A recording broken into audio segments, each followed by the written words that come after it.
Hey, what's up guys, hope that all of you are doing well. So today in this video I will show you that how you guys can use the quick share feature of the Samsung with an iPhone. So as we know that transferring files between the iPhone and Samsung is really difficult, but that ends today. So first of all, you will have to select the image that you want to transfer. Now you have to tap on this share option over here. After tapping on share option, you have to tap on quick share. Now after selecting quick share, you will get to see this option of QR code or link. Now after tapping on it, you will get a QR code and a link. If you want to copy the link, you can copy that or simply scan the code. You can scan the code right here or simply copy the link.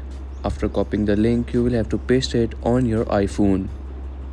And after sending it on your iPhone, you have to tap on the link over here. After tapping on the link, you will get to see an option like this. From here, you will have to tap on this download option. After tapping on it, you will get a pop-up of download.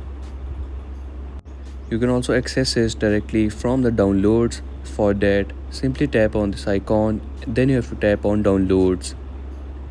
Now simply tap on it and the image will be available to preview in your gallery. After opening this image, you have to tap on this icon present over here. Now you have to tap on this icon named as save image. This preview image will be now available in your photos. And that's it. Now this image will be available in your photos, as you guys can see. Now you can directly access it from your photos, and also you can see that this image was captured from Samsung Galaxy S24 Ultra. And if you want to stop sharing the link or the QR code, simply tap on this option named as stop sharing. After tapping on it, the shared files will be removed.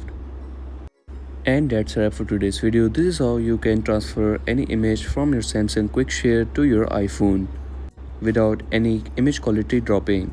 So if you're new on this channel, so make sure to like and subscribe, as I will keep you updated with the new upcoming updates.